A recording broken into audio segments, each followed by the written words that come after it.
So what does a good investment portfolio look like? We've just created a model portfolio for a client, and this has been the historic performance. Now, this is a really important point.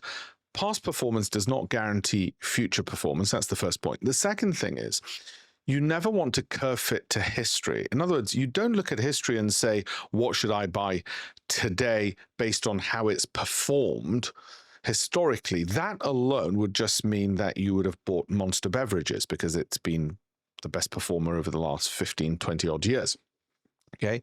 Instead, what you're doing is you're creating based on today's data, balance sheet, cash flow, profit and loss accounts, and most recent stock price movements. By recent, it might be 12 months, 24 months, to see how the prices, how volatile they are, and volatility can change, how quickly they spring back or resilient they are to their long-term average growth. And then seeing, well, if we did have that portfolio, how has it interacted, correlated to itself? And those correlations can change as well as a basket of stocks.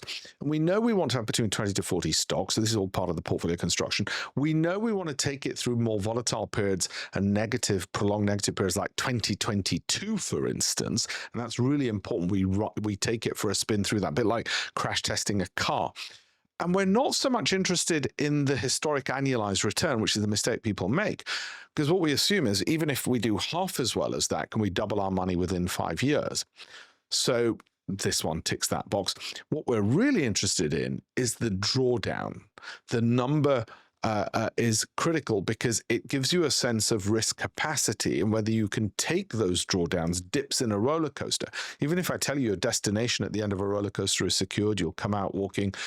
It's going through the ride that you don't want to necessarily have. And that's why drawdowns and volatility numbers are important. And those are the numbers we draw to clients. And then when we create these models for them, we break it down by stock, by stock, by stock, so they can see month by month and stock by stock how historically it performed. That's not to say it's going to do that guaranteed again in the future. But what I do guarantee them is that it will do at least as bad as the past. And then you ask yourself, can you live with it? And by that, what I mean is it will have at least as worse drawdowns at the individual stock level, at the individual month level.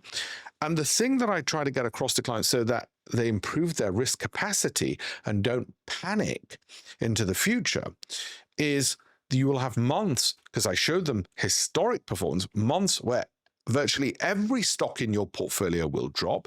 There'll be stocks which month after month after month after month will fall.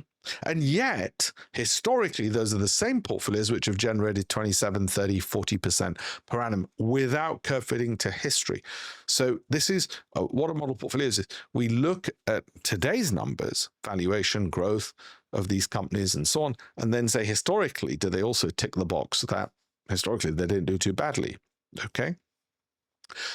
If you'd like this kind of know-how and how to construct a portfolio so it's done relatively quickly and easily with our hand-holding and mentoring, we're the only ones in actually anywhere in the world where we one-to-one mentor and handhold as well as educate, give the data, and don't charge weekly, monthly, daily, annual fees.